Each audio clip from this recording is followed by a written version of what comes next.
നമസ്കാരം. നമ്മൾ സെക്കൻഡ് ചാപ്റ്ററിൻ്റെ മൂന്നാമത്തെ പാർട്ടാണ് ഇന്ന് കാണാനായിട്ട് പോകുന്നത്. നമ്മൾ സെക്കൻഡ് ചാപ്റ്ററിൻ്റെ കഴിഞ്ഞ ഭാഗത്ത് കണ്ടത് മെഷർമെൻറ്റ് ഓഫ് ലാർജ് ഡിസ്റ്റൻസുകളായിരുന്നു. ഇത്തവണ നമ്മൾ കാണാൻ പോകുന്നത് മെഷർമെൻറ്റ് ഓഫ് മാസ്സാണ്. നമുക്കറിയാം, മാസ് മെഷർ ചെയ്യാൻ നമ്മുടെ കയ്യിൽ പല മാർഗ്ഗങ്ങളുണ്ട്. നമ്മൾ കടയിലൊക്കെ പോയി പലപ്പോഴും സാധനങ്ങൾ വാങ്ങിക്കുമ്പോൾ അവരെങ്ങനെയാണ് ത്രാസിലാണ് നമുക്ക് സാധനങ്ങൾ മെഷർ ചെയ്ത് തരേണ്ടത്, അല്ലേ? കുറച്ചുകൂടെ വലിയ ഒരു ഇപ്പോൾ ചാക്കിൻ്റെ ഭാരമൊക്കെ നോക്കണമെങ്കിൽ അവരുടെ കയ്യിൽ അതിൻ്റെ നോക്കാനുള്ള മെഷർമെൻറ്റ് ഉണ്ടാവും. എന്നാൽ നമ്മൾ ജ്വല്ലറിയിലൊക്കെ പോയി കഴിഞ്ഞാൽ കുറച്ചുകൂടെ ഇലക്ട്രോണിക് ത്രാസുകളാണ്, അല്ലേ? കോമൺ ബാലൻസിൻ്റെ കുറച്ചുകൂടെ ടെക്നിക്കലി അഡ്വാൻസ്ഡ് ആയിട്ടുള്ള ചില ബാലൻസുകളാണ് നമ്മൾ ജ്വല്ലറിയിൽ ഉപയോഗിക്കേണ്ടത്. ഇവിടെ പറയുന്നത് അങ്ങനെ സംഭവങ്ങളൊന്നുമല്ല. വലിയ മാസുകൾ എങ്ങനെ മെഷർ ചെയ്യാം? വലിയ മാസ് എന്ന് പറയുമ്പോൾ ഒരു പ്ലാനറ്റിൻ്റെ മാസ്, സ്റ്റാറിൻ്റെ മാസ് അങ്ങനെ മെഷർ ചെയ്യാം. അതുപോലെ ഏറ്റവും കുഞ്ഞൻ മാസുകൾ എങ്ങനെ മെഷർ ചെയ്യാം, ഇതാണ് നമ്മളിവിടെ പറയുന്നത്. വലിയ മാസുകളെ മെഷർ ചെയ്യാനുള്ള മെത്തേഡ് എന്ന് പറയുന്നത് ഗ്രാവിറ്റേഷണൽ മെത്തേഡാണ്. നമ്മൾ 5ാമത്തെ ചാപ്റ്ററായ ഗ്രാവിറ്റേഷൻ എന്ന് പറയുന്ന ഒരു ചാപ്റ്ററിൽ അതിനെക്കുറിച്ച് വളരെ വിശദമായിട്ട് പറയുന്നുണ്ട്. യൂണിവേഴ്സൽ ലോ ആയ ഗ്രാവിറ്റേഷൻ ലോ നമ്മൾ താഴ്ന്ന ക്ലാസ്സിൽ പഠിച്ചിട്ടുണ്ട്. F=G×m1m2/r². അതിൽ നിന്ന് നമ്മൾ പ്ലാനറ്റിൻ്റെ, സ്റ്റാറിൻ്റെ അല്ലെങ്കിൽ ഹെവൻലി അല്ലെങ്കിൽ സെലസ്റ്റിയൽ ബോഡീസിൻ്റെ മാസ് എങ്ങനെ കിട്ടുമെന്ന് നമ്മൾ അവിടെ പറയുന്നുണ്ട്. അപ്പോൾ നമുക്ക് അവിടെ വളരെ വിശദമായി നമുക്ക് ആ ഒരു ചാപ്റ്ററിൽ ചർച്ച ചെയ്യാം. അപ്പോൾ ലാർജ് മാസിൻ്റെ measurement of large masses can be found out using gravitational method. അപ്പോൾ ചെറിയ മാസോ, അതിന് നമ്മൾ പറയുന്ന പേര് ആറ്റോമിക് മാസ് യൂണിറ്റ് എന്നാണ്. ഇപ്പോൾ ഉദാഹരണം, ഇലക്ട്രോണിൻ്റെ മാസ് കാണണം, നമുക്കൊരു ത്രാസ് വെച്ചൊക്കെ മെഷർ ചെയ്യാൻ പറ്റുമോ? ഈസിയുള്ള കാര്യമല്ല, അല്ലേ? കണ്ണിലിട്ട് കാണാത്ത ഒരു ഇലക്ട്രോണെ നമ്മൾ എങ്ങനെയാണ് ഒരു ത്രാസ് വെച്ച് മെഷർ ചെയ്യുക? അഥവാ 1000 ഇലക്ട്രോൺ കയറിയിരുന്നാലും ത്രാസിൻ്റെ ഒരു തട്ട് താഴുമോ? ഒരിക്കലും ഇല്ല. അത്രയും ചെറിയ മാസമാണ്. അപ്പോൾ അതിനുള്ള നമ്മൾ ഉപയോഗിക്കുന്ന ഒരു മെത്തഡാണ് ആറ്റോമിക് മാസ് യൂണിറ്റ്. റെപ്രസെൻ്റ് ചെയ്യുക യു എന്ന് പറയുന്ന സൂചകം കൊണ്ടാണ്. ഒരു ആറ്റോമിക് മാസ് യൂണിറ്റ് എന്ന് പറയുന്നത് ഗ്രൗണ്ട് സ്റ്റേറ്റിലുള്ള കാർബൺ 12 എന്ന് പറയുന്ന ആറ്റത്തിൻ്റെ മാസിൻ്റെ 12ൽ ഒരു ഭാഗത്തിനെയാണ്. എന്താ പറഞ്ഞത്? ഗ്രൗണ്ട് സ്റ്റേറ്റിലുള്ള കാർബൺ 12 ആറ്റത്തിൻ്റെ മാസിൻ്റെ 12ൽ ഒരു ഭാഗത്തിനെയാണ് ഒരു ആറ്റോമിക് മാസ് യൂണിറ്റ് എന്ന് പറയുന്നത്. അതിൻ്റെ വാല്യൂ ഞാനിവിടെ കൊടുത്തിട്ടുണ്ട്. 1 atomic mass unit is equal to 1.66 × 10⁻⁻27 കിലോഗ്രാമാണ്. ഈ ഭാരം മുൻപ് എവിടെ നിങ്ങൾ കണ്ടിട്ടുണ്ടോ? കണ്ടിട്ടുണ്ടായിരിക്കും. പ്രോട്ടോണിൻ്റെ മാസ് ഏകദേശം ഈ വാല്യൂ ആണ്. 1.67 × 10⁻⁻27 കിലോഗ്രാമാണ് ന്യൂക്ലിയസിൻ്റെ ഉൾഭാഗത്തുള്ള പോസിറ്റീവ് ചാർജുള്ള പ്രോട്ടോണിൻ്റെ മാസ്. ഓക്കെ. പക്ഷേ ഇതിനേക്കാളും മാസ് കുറവുള്ള മറ്റൊരു വസ്തു ആറ്റത്തിൻ്റെ ഉൾഭാഗത്തുണ്ട്. ആർക്കെങ്കിലും പറയാൻ പറ്റുമോ? ഒരു സംശയവും ഇല്ല, ഇലക്ട്രോണാണ്, അല്ലേ? 9.1 × 10⁻31 കിലോഗ്രാമിൻ്റെ ഓർഡറിലാണ് നമ്മൾ ഇലക്ട്രോണിൻ്റെ മാസ് പറയും. അപ്പോൾ നമ്മൾ നോക്കൂ, the range of mass varies from the order of 10⁻30 ഏതിൻ്റെയാ? ഇലക്ട്രോണിൻ്റെ മാസ്, ടു 10⁻30 ടു 10⁻55 കിലോഗ്രാം. 1 ഇട്ടിട്ട് 55 0 ഇട്ടിട്ട് ആ സംഖ്യ ഒന്ന് വായിച്ചു കഴിഞ്ഞാൽ അത്രയും കിലോഗ്രാം എന്ന് പറയുന്നത് യൂണിവേഴ്സിൻ്റെ മാസാണ്. യൂണിവേഴ്സ് എന്ന് പറയുന്നത് നമ്മുടെ സൂര്യനും 8 പ്ലാനറ്റും ഉൾപ്പെടുന്ന ആകാശഗംഗ മിൽക്കി വേ, അതേപോലെ അനേകം കോടി മിൽക്കി വേ ഉൾപ്പെട്ടതാണ് നമ്മുടെ യൂണിവേഴ്സ് എന്ന് പറയുന്നത്. യൂണിവേഴ്സിൻ്റെ മൊത്തം മാസമാണ് 10⁻55 കിലോഗ്രാം എന്ന് പറയുന്നത്. അടുത്തത് ആക്യുറസി ആൻഡ് പ്രിസിഷൻ. ഒരേപോലെ തോന്നിയ ആക്യുറസിയും പ്രിസിഷനും ഒരേ മീനിങ് ആണ് തോന്നുമെങ്കിൽ രണ്ട് വ്യത്യസ്തമായിട്ടുള്ള ആശയങ്ങളാണ് ആക്യുറസി പ്രിസിഷൻ പറയുന്നത്. ഉദാഹരണത്തിന്, നിങ്ങളുടെ ഹൈറ്റ് ചോദിച്ചു. നിങ്ങളുടെ ഹൈറ്റ് 175 സെൻറ്റിമീറ്റർ ആണ് ആക്ച്വൽ ഹൈറ്റ്. അതിനെ പറയുന്നത് ട്രൂ വാല്യൂ എന്നാണ് പറയുക. പക്ഷേ കഴിഞ്ഞ ക്ലാസ്സിൽ നിങ്ങൾ ഹൈറ്റ് ചോദിച്ചപ്പോൾ പല ആൾക്കാരും നിങ്ങളുടെ ഹൈറ്റ് ഒരു കമ്മച്ചം, ഒരു ഏകദേശ വാല്യൂ പറഞ്ഞു, ഒരു അപ്രോക്സിമേഷനാണ് പറഞ്ഞത്. ഒരാൾ പറഞ്ഞു എൻ്റെ ഹൈറ്റ് 170 സെൻറ്റിമീറ്ററാണ് പറഞ്ഞു വിചാരിക്കും. അപ്പോൾ ട്രൂ വാല്യൂ 175 ആണ്, നിങ്ങളുടെ മെഷേർഡ് വാല്യൂ 170 ആണ്. ഇവ തമ്മിലുള്ള വ്യത്യാസനെ പറയുന്ന പേരാണ് ആക്യുറസി. ഒന്ന് വായിച്ചു നോക്കൂ. The accuracy of a measurement means how close the measured value is to the true value of the quantity. അപ്പോൾ ആക്യുറസി ഇവിടെ ഒരു ഏകദേശം ഒരു 5 ആക്യുറസി 175 - 170 കണ്ടാൽ ഏകദേശം നമുക്ക് നമ്മുടെ എറർ നമുക്ക് മനസ്സിലാവും. ഓക്കെ. എന്താണ് precision? The limit or resolution to which the quantities measured is known as precision. എന്ന് വെച്ചാൽ നമ്മുടെ ഹൈറ്റ് അല്ലെങ്കിൽ വെയിറ്റ് എന്തായാലും ആവട്ടെ, ഏതൊരു മെഷർ ചെയ്യാൻ നമ്മൾ ഉപയോഗിക്കുന്ന ഒരു ഡിവൈസ് നമ്മുടെ കയ്യിലുണ്ടാവും. ആ ഡിവൈസിൻ്റെ റെസൊല്യൂഷനെയാണ് നമ്മൾ അതിൻ്റെ പ്രിസിഷൻ എന്ന് പറയുക. ഒരു എക്സാമ്പിൾ ഞാൻ അവിടെ കൊടുത്തിട്ടുണ്ട്. ഒരു വസ്തുവിൻ്റെ കറക്റ്റ് ലെങ്ത്ത് 9.805 ആണ്. കറക്റ്റ് ലെങ്ത്ത് അത്രയാണ്. അതിന് പറഞ്ഞ പേരാണ് ട്രൂ വാല്യൂ. ഒന്നാമത്തെ ആൾ പേഴ്സണെ അത് 9.7 സെൻറ്റിമീറ്റർ എന്ന് മെഷർ ചെയ്തു. അദ്ദേഹത്തിൻ്റെ കയ്യിലുണ്ടായിരുന്ന ഇൻസ്ട്രുമെൻറ്റിൻ്റെ റെസൊല്യൂഷൻ 0.1 സെൻറ്റിമീറ്റർ ആണ്. ഓക്കെ. മറ്റൊരു വ്യക്തി പേഴ്സൺ ബി 9.59 സെൻറ്റിമീറ്റർ എന്ന് മെഷർ ചെയ്തു. അദ്ദേഹത്തിൻ്റെ കയ്യിലുണ്ടായിരുന്ന ഇൻസ്ട്രുമെൻറ്റിൻ്റെ റെസൊല്യൂഷൻ കുറച്ചുകൂടെ 0.01 സെൻറ്റിമീറ്റർ ആണ്. ഇതിൽ ആർക്കാണ് കൂടുതൽ ആക്യുറസി? ട്രൂ വാല്യൂവിനോട് ഏറ്റവും സമീപത്തുള്ളത് 9.7 ആണ്. 9.59 9.8 കുറച്ച് താഴെയാണ് അല്ലേ. അപ്പോൾ 9 നോക്കൂ, here the measurement of person is more accurate. അപ്പോൾ അദ്ദേഹത്തിനാണ് ആക്യുറസി കൂടുതൽ. ഓക്കെ. പക്ഷേ the measurement done by the person B is less accurate. ബിയുടെ ആക്യുറസി കുറവാണ്. പക്ഷേ more precise because the resolution of the instrument is 0.01 centimetre is more than the resolution of the first instrument. ആദ്യത്തെ instrument A എന്ന വ്യക്തിയുടെ ഇൻസ്ട്രുമെൻറ്റിൻ്റെ resolution 0.1ഉം B എന്ന് പറയുന്ന വ്യക്തിയുടെ ഇൻസ്ട്രുമെൻറ്റിൻ്റെ resolution 0.01 centimetre. അപ്പോൾ രണ്ടാമത്തെ വ്യക്തിയുടെയാണ് പ്രിസിഷൻ കൂടുതൽ. ഓക്കെ, അത് മനസ്സിലായെന്ന് വിചാരിക്കും. അടുത്തത് എറേഴ്സ് ഇൻ മെഷർമെൻറ്റ്. നേരത്തെ പറഞ്ഞു ആക്ച്വൽ ഹൈറ്റ് എൻ്റെ 175 ആണ്. നിങ്ങൾ വെറുതെ എന്നെ നോക്കി പറഞ്ഞു ഇയാൾക്ക് 170 ഉണ്ടെന്ന് പറഞ്ഞു. വേറൊരാൾ പറഞ്ഞു 180 ഉണ്ടെന്ന് പറഞ്ഞു. അപ്പോൾ ആദ്യം പറഞ്ഞ ആളുടെ അതാണ് മെഷേർഡ് വാല്യൂ. എൻ്റെ ആക്ച്വൽ വാല്യൂ ആണ് ട്രൂ വാല്യൂ. ഇപ്പോൾ 175 നിന്ന് അദ്ദേഹത്തിൻ്റെ മെഷേർഡ് വാല്യൂ മൈനസ് ചെയ്യൂ. ഒന്നാമത്തെ ആൾ പറഞ്ഞത് 5 കിട്ടി. അപ്പോൾ 175 മൈനസ് 170 +5 ആണ്. രണ്ടാമത്തെ ആൾ 180 പറഞ്ഞത്. അപ്പോൾ ട്രൂ വാല്യൂ ആയ 175 നിന്ന് 180 മൈനസ് ചെയ്യൂ, -5 കിട്ടും. Okay. The deviation measured from the true value. അപ്പോൾ മെഷേർഡ് വാല്യൂവും ട്രൂ വാല്യൂ തമ്മിലുള്ള വ്യത്യാസത്തിന് പറയുന്ന പേരാണ് എന്ത്? എറർ. അത്രയും മനസ്സിലായിരിക്കുന്നു. എറേഴ്സിനെ രണ്ടായി തരംതിരിച്ചിരിക്കുന്നു: systematic errors and random errors. Systematic എററും റാൻഡം എററും. അപ്പോൾ നമ്മളിനി ആദ്യം സിസ്റ്റമാറ്റിക് എററാണ് കാണാനായിട്ട് പോകുന്നത്.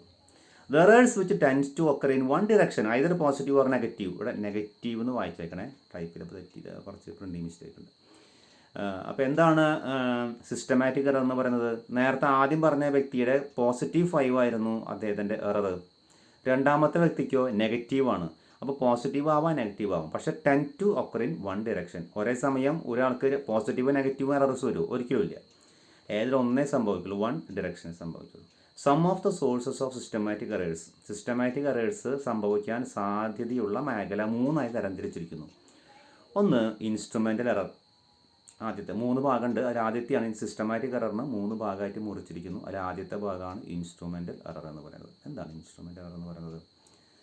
നമ്മൾ ഹൈറ്റ് മെഷർ ചെയ്യാൻ ഉപയോഗിച്ച മീറ്റർ സ്കെയിൽ ഉണ്ടായിരുന്നല്ലോ, ആ മീറ്റർ സ്കെയിലിൻ്റെ കുറച്ച് ഭാഗം പൊട്ടിപ്പോയിണ്ടായിരുന്നു, അല്ലെങ്കിൽ തേഞ്ഞു പോയിണ്ടായി. നമ്മൾ ശ്രദ്ധിച്ചില്ല, നമ്മൾ വെച്ചടിച്ച് മെഷർ ചെയ്തു.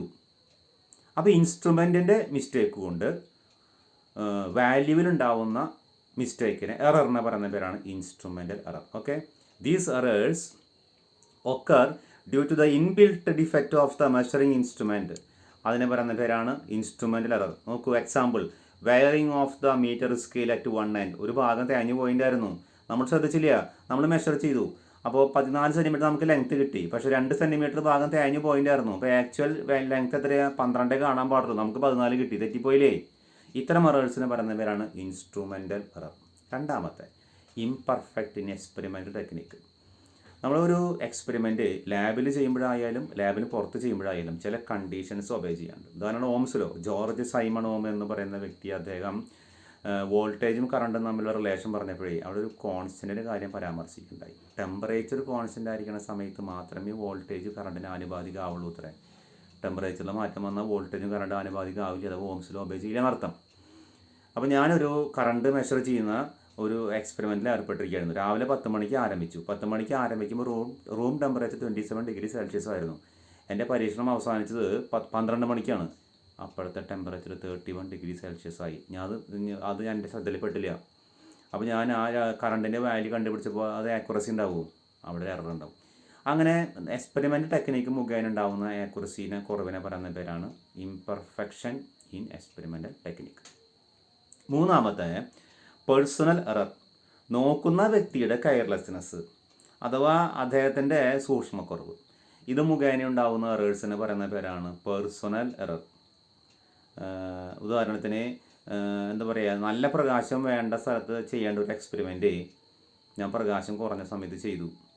എന്നിട്ട് ഞാൻ ഇൻറ്റൻസിറ്റി ഓഫ് ലൈറ്റ് മെഷർ ചെയ്യാനായിട്ട് തീരുമാനിച്ചു. അപ്പോൾ എനിക്ക് കറക്റ്റ് വാല്യൂ കിട്ടുമോ? ഒരിക്കലും ഉണ്ടാവില്ല. അപ്പോൾ അത് മുഖേന ഉണ്ടാകുന്ന ഒരു എററിനെ പറയുന്ന പേരാണ് പേഴ്സണൽ എറർ എന്ന് പറയുന്നത്. അപ്പോൾ നമ്മൾ പറഞ്ഞു എറർ 2 തരം. ഒന്ന് സിസ്റ്റമാറ്റിക് എറർ, 2 റാൻഡം എറർ.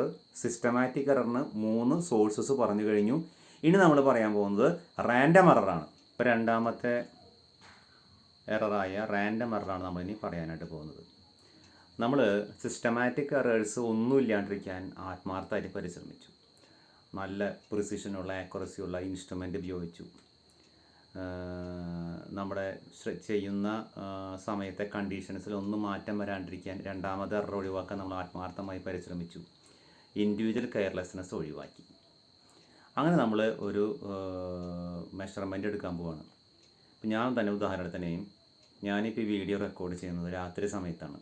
എന്തുകൊണ്ടാണ് രാത്രി സമയം തിരഞ്ഞെടുക്കാനുള്ള കാരണം ചോദിച്ചു കഴിഞ്ഞാൽ, കുറച്ച് നോയ്സി ആയിട്ട് അറ്റ്മോസ്ഫിയർ ഒഴിവാക്കാം, കുട്ടികളുടെ ബഹളം ഒഴിവാക്കാം, പുറത്ത് വാഹനങ്ങൾ പോകുന്നത് ഒഴിവാക്കാം, പക്ഷികളുടെ ശബ്ദം ഒഴിവാക്കാം. അങ്ങനെ പല ശബ്ദത്തിൻ്റെ സൗകര്യം ആലോചിച്ചിട്ടാണ് ഞാൻ രാത്രി സമയം തിരഞ്ഞെടുത്തേക്കുന്നത്. അങ്ങനെ ഞാൻ തിരഞ്ഞെടുത്ത സമയത്ത് പെട്ടെന്ന് ഇടിവെട്ടും മഴയും ഭയങ്കര ശബ്ദ വ്യതിയാനങ്ങളുണ്ടായി. എന്ത് സംഭവിച്ചു? ഈ എൻ്റെ എറർ ഇൻസ്ട്രുമെൻറ്റിൻ്റെ മൊബൈൽ ഫോണിന് എറർ ഉണ്ടായില്ല, എനിക്ക് എറർ ഉണ്ടായില്ല, കണ്ടീഷൻസ് ഒന്നും. പക്ഷേ അൺപ്രഡിക്റ്റബിൾ ആയിട്ടുള്ള സിറ്റുവേഷൻസ് പെട്ടെന്ന് വന്നു. ഇത് മുഖേന ഉണ്ടാകുന്ന എറേഴ്സിന് പറയുന്ന പേരാണ് റാൻഡം എറർ. ഉദാഹരണം, ഒരു കറണ്ടുമായി പരീക്ഷണം നടത്തിക്കൊണ്ടിരിക്കുമ്പോൾ പെട്ടെന്ന് വോൾട്ടേജിൽ മാറ്റം സംഭവിച്ചു, നമ്മളത് എക്സ്പെക്റ്റ് ചെയ്യുന്നില്ല. അത്തരം എറേഴ്സാണ് റാൻഡം എറർ എന്ന് പറയുന്നത്. Okay, these errors occurring due to unpredictable variations in experimental conditions such as fluctuations in temperature, voltage supply etcetera. ഇതെങ്ങനെ ഒഴിവാക്കാൻ പറ്റും? മിനിമൈസ് ചെയ്യാൻ പറ്റും. ഒഴിവാക്കാനൊക്കെ ബുദ്ധിമുട്ടുള്ള കാര്യമാണ്. എല്ലാ എറേഴ്സും മിനിമൈസ് ചെയ്യാം. നോക്കൂ, to minimise random errors measurements are repeated and the average values taken. ഞാൻ ഒരു തവണ ചെയ്യുള്ളൂ, അത് പെർഫെക്റ്റ് ആയിരിക്കും എന്നുള്ള പിടിവാശി ഒഴിവാക്കി പല തവണ ചെയ്ത് അതിൻ്റെ ആവറേജ് വാല്യൂ എടുക്കുക. അപ്പോൾ ഞാൻ തന്നെ റെക്കോർഡിങ് എത്രയോ വട്ടം ചെയ്തിട്ടാണ് കറക്റ്റായിട്ടൊരു റെക്കോർഡിങ് വരണമെന്ന് അറിയാമോ? അപ്പോൾ നമ്മൾ ഒരു വട്ടേ ചെയ്യുള്ളൂ എന്നുള്ള പിടിവാശി ഒഴിവാക്കാം. അടുത്തത്, അപ്പോൾ നമ്മൾ എറേഴ്സിനെ 2 തരംതിരിച്ചു, സിസ്റ്റമാറ്റിക് എററും റാൻഡം എററും. അപ്പോൾ ഇനി എറേഴ്സ് ഇല്ലേ? ഇഷ്ടം പോലെ എറേഴ്സ് ഉണ്ട്. നിങ്ങൾ ശ്രദ്ധയിൽ കൊണ്ടുവരുന്നു ലീസ്റ്റ് കൗണ്ട് എറർ. നമ്മുടെ ഇൻസ്ട്രുമെൻ്റ് ബോക്സിൽ 15 സെൻറ്റിമീറ്റർ നീളമുള്ള സ്കെയിൽ ഉപയോഗിച്ച് അളക്കാൻ പറ്റുന്ന ഏറ്റവും ചെറിയ ഡിസ്റ്റൻസ് ആർക്കെങ്കിലും പറയാൻ പറ്റുമോ? ബുദ്ധിമുട്ടാണ് അല്ലേ? 1 മില്ലിമീറ്ററാണ് ആൻസർ. നമ്മുടെ കയ്യിലുള്ള ഒരു മീറ്റർ സ്കെയിൽ ഉപയോഗിച്ചുകൊണ്ട് അളക്കാൻ പറ്റുന്ന ഏറ്റവും ചെറിയ ഡിസ്റ്റൻസ് 1 മില്ലിമീറ്ററാണ്. ആ ഒരു ഇൻസ്ട്രുമെൻ്റ് ഉപയോഗിച്ച് അളക്കാൻ പറ്റുന്ന ഏറ്റവും ചെറിയ മെഷർമെൻറ്റിനെ പറയുന്ന പേരാണ് least count. It is A smallest length that we can measure using that apparatus. Okay, അപ്പോൾ 1 മില്ലിമീറ്ററിന് താഴെ വലിപ്പമുള്ള ഒരു വസ്തുവിനെ മെഷർ ചെയ്യണമെങ്കിലോ ഈ മീറ്റർ സ്കെയിൽ പോരാണ്ട് വരും അല്ലേ? അപ്പോൾ ലീസ്റ്റ് കൗണ്ട് എറർ എന്നാണ് അതിന് പേരിട്ട് വിളിക്കുക. അപ്പോൾ നമ്മൾ സൂക്ഷ്മ വസ്തുക്കളെ, ബാക്ടീരിയ, വൈറസിനൊക്കെ മെഷർ ചെയ്യാൻ നമ്മൾ ഈ മീറ്റർ സ്കെയിൽ കൊണ്ടുപോയി വല്ല കാര്യം നടക്കുമോ? അത്തരം എറേഴ്സിനെ പറയുന്ന പേരാണ് ലീസ്റ്റ് കൗണ്ട് എറർ. ഓക്കെ, ഇതെങ്ങനെ ഒഴിവാക്കാം? Least count error can be minimised by using high precision instruments. എന്നൊരു ഹൈ പ്രിസിഷൻ ഇൻസ്ട്രുമെൻ്റ് എന്ന് പറയുന്നത് ഉദാഹരണം വെർണിയർ കാലിപ്പർ, അതുപോലെ തന്നെ സ്ക്രൂ ഗേജ്. അതൊക്കെ നമുക്ക് സെക്കൻഡ് ഇയറിൽ പ്രാക്ടിക്കലിൻ്റെ ഭാഗത്ത് നമുക്ക് വളരെ വിശദമായിട്ട് പഠിക്കാനായിട്ട് ശ്രമിക്കാം. അടുത്തത് അബ്സല്യൂട്ട് എററാണ്. ഞാൻ നേരത്തെ പറഞ്ഞു എൻ്റെ ഹൈറ്റ് ആക്ച്വലി 175 ആണ്. ഇതാണ് ട്രൂ വാല്യൂ. ഒന്നാമത്തെ ആൾ മെഷർ ചെയ്തപ്പോൾ അദ്ദേഹത്തിന് കിട്ടിയ വാല്യൂ 170 ആണ്. ഓക്കെ, രണ്ടാമത്തെ ആൾ എൻ്റെ ഹൈറ്റ് പറഞ്ഞപ്പോൾ അദ്ദേഹത്തിന് കിട്ടിയ വാല്യൂ 179 ആണ് ആയിരിക്കും. അപ്പോൾ ട്രൂ വാല്യൂ 170. ഒന്നാമത്തെ ആളുടെ കിട്ടിയ വാല്യൂ നമുക്ക് A1 എന്ന് പേരിട്ട് വിളിക്കാം. രണ്ടാമത്തെ ആൾ കിട്ടിയ വാല്യൂന് A2 എന്ന് പേരിട്ട് വിളിക്കാം. അങ്ങനെയാണെങ്കിൽ A1ൽ നിന്ന്, അതായത് 170യിൽ നിന്ന് ട്രൂ വാല്യൂ 175 മൈനസ് ചെയ്യാം. അപ്പോൾ എത്ര കിട്ടും? 170 മൈനസ് 175 -5. ഇതാണ് ഒന്നാമത്തെ ആളുടെ അബ്സല്യൂട്ട് എറർ എന്ന് പറയുന്നത്. ഓക്കെ, അപ്പോൾ രണ്ടാമത്തെ ആളുടെയോ? അദ്ദേഹത്തിൻ്റെ മെഷേർഡ് വാല്യൂ 179 ആണ് അല്ലേ? എൻ്റെ ആക്ച്വൽ ഹൈറ്റ് എത്രയാണ്? ട്രൂ വാല്യൂ എത്രയാണ്? 175 ആണ്. അപ്പോൾ 179 മൈനസ് 175 എത്രയാണ്? അദ്ദേഹത്തിൻ്റെ അബ്സല്യൂട്ട് എറർ 4 ആണ്. അപ്പോൾ the magnitude of the difference between the individual measured value and the true value is known as absolute error. നോക്കൂ, A1 ഒന്നാമത്തെ ആളുടെ എൻ്റെ ഹൈറ്റ് മെഷർ ചെയ്ത് ഒന്നാമത്തെ ആളുടെ വാല്യൂ A1, രണ്ടാമത്തെ ആൾക്ക് കിട്ടിയ വാല്യൂ A2, മൂന്നാമത്തെ ആൾക്ക് A3, അങ്ങനെ n നമ്പർ ഓഫ് സ്റ്റുഡൻസ് എൻ്റെ ഹൈറ്റ് മെഷർ ചെയ്തു. ഇതിൻ്റെ എല്ലാത്തിൻ്റെയും അരിത്തമെറ്റിക് മീൻ കാണുക. എങ്ങനെ മീൻ കാണുക? എല്ലാം കൂടി ആഡ് ചെയ്യുക, divided by number of times ചെയ്യുക. അതാ A1 + A2 + A3 + etcetera etcetera etcetera + AN all divided by number of students equal to n. അപ്പോൾ ഓക്കെ, അപ്പോൾ ഇതേ ഡിവൈഡഡ് ബൈ n. ഓക്കെ, അപ്പോൾ നമുക്ക് ട്രൂ വാല്യൂവിനെ പറയുന്ന പേരെന്താ? അരിത്തമെറ്റിക് മീനാണ് ട്രൂ വാല്യൂ എന്ന് പറയുന്നത്. നമുക്ക് രണ്ട് രീതിയിൽ റെപ്രസെൻറ്റ് ചെയ്യാം. ഒന്നില്ലെങ്കിൽ A ബാർ, അത് നമ്മുടെ മാത്തമാറ്റിക് എക്സ്പ്രഷനാണ്. നമ്മൾ കുറച്ചുകൂടെ അതിനെ ഫിസിക്സ് വൽക്കരിച്ചു. അപ്പോൾ നമ്മൾ A മീൻ എന്ന് കൊടുത്തു. ഏതൊന്ന് ഉപയോഗിക്കാം, ഒന്നില്ലെങ്കിൽ A ബാർ ഉപയോഗിക്കാം, അല്ലെങ്കിൽ A മീൻ ഉപയോഗിക്കാം. Okay, is equal to sigma I is equal to 1 to n AI divided by n. ഇതൊരു മാത്തമാറ്റിക്കൽ സങ്കല്പമാണ് കേട്ടോ. ഈ ഫോർമുല തന്നെ നമ്മൾ മാത്തമാറ്റിക്കൽ എടുത്തെഴുതിയതാണിത്. നമ്മൾ വളരെ ആദ്യത്തെ ക്ലാസ്സിൽ നമ്മൾ പറയാണ്ടായി മാത്തമാറ്റിക്സ് ആണ് ഫിസിക്സിൻ്റെ ജിഹ്വ, നാവ് എന്ന് പറയാണ്ടായി. Or mathematics is the language of physics. അഥവാ മാത്തമാറ്റിക്സിൻ്റെ ഭാഷയിലാണ് നമ്മൾ ഫിസിക്സ് സംസാരിക്കുക. അപ്പോൾ ഇതൊരു മാത്തമാറ്റിക്കൽ ഫിസിക്സിനെ ആയിട്ട് ഒരു സൂചകമായി നിങ്ങൾ എടുത്താൽ മതി. Then errors in the individual measured value. നോക്കൂ, ഒന്നാമത്തെ ആളുടെ അബ്സല്യൂട്ട് ഡെൽറ്റ A1 ആണെങ്കിൽ അദ്ദേഹത്തിൻ്റെ വാല്യൂ ആയ A1ൽ നിന്ന് ട്രൂ വാല്യൂ മൈനസ് ചെയ്യുക. രണ്ടാമത്തെ ആളുടെ എറർ ആണെങ്കിലോ അദ്ദേഹത്തിൻ്റെ വാല്യൂവിൽ നിന്ന് ട്രൂ വാല്യൂ മൈനസ് ചെയ്യുക. അങ്ങനെ അങ്ങനെ അങ്ങനെ അങ്ങനെ അങ്ങനെ അങ്ങനെ. Delta may be positive or negative. ഞാൻ ആരംഭത്തിലേ പറയണ്ടായി. ഒന്നാമത്തെ ആളുടെ വാല്യൂ എന്ന് പറയുന്നത് 170 - 175 -5 ആയിരുന്നു. രണ്ടാമത്തെ ആൾക്കോ 179 - 175 ആയിരുന്നു. അപ്പോൾ 4 അദ്ദേഹത്തിന് പോസിറ്റീവ് ആയിരുന്നു. അപ്പോൾ അബ്സല്യൂട്ട് എറർ നെഗറ്റീവ് ആവാം, പോസിറ്റീവ് ആവാം. മീൻ അബ്സല്യൂട്ട് എറർ, ഇവിടെ നമുക്ക് n നമ്പർ ഓഫ് വ്യക്തികൾക്ക് ഓരോരുത്തർക്കും ഓരോ എറർ കിട്ടിയേ. ഈ ഓരോ അബ്സല്യൂട്ട് എററിൻ്റെയും മീൻ വാല്യൂവിനെ പറയുന്ന പേരാണ് arithmetic mean of all absolute errors is called mean absolute error. അപ്പോൾ അതെങ്ങനെ കാണുക? Delta A1 + delta A2 + delta A3 + etcetera etcetera delta n all divided by n ആണ് മീൻ അബ്സല്യൂട്ട് എറർ കാണാനുള്ള മാർഗം. ഓക്കെ, ഇനി റിലേറ്റീവ് എറർ. ഈ absolute എററിനെ true value കൊണ്ട് ഡിവൈഡ് ചെയ്യുമ്പോൾ കിട്ടുന്നതിനെ പറയുന്ന പേരാണ് relative error. The ratio of the mean absolute error to the true value, അതിനെ പറയുന്ന പേരാണ് റിലേറ്റീവ് എറർ. ഓക്കെ, റിലേറ്റീവ് എററിനെ 100 കൊണ്ട് മൾട്ടിപ്പിൾ ചെയ്തതിന് കിട്ടുന്ന വാല്യൂവിനെ പറയുന്ന പേരാണ് പെർസെൻറ്റേജ് എറർ. അപ്പോൾ നമ്മൾ എന്തൊക്കെ പറഞ്ഞു? അബ്സല്യൂട്ട് എറർ പറഞ്ഞു, മീൻ അബ്സല്യൂട്ട് എറർ പറഞ്ഞു, റിലേറ്റീവ് എറർ പറഞ്ഞു, പെർസെൻറ്റേജ് എറർ പറഞ്ഞു. ഇതൊരു പ്രോബ്ലം ഞാൻ നിങ്ങളുടെ തന്നിട്ടുള്ള നോട്ട്സിൽ പരാമർശിച്ചിട്ടുണ്ട്. അപ്പോൾ അത് നോക്കി ഒരു എക്സാമ്പിൾ നല്ല മട്ടിൽ അതൊന്ന് പരാമർശിച്ചോളാം. അപ്പോൾ നമുക്കിനി മറ്റൊരു ക്ലാസ്സുമായി പിന്നീട് കാണാം. Thank you.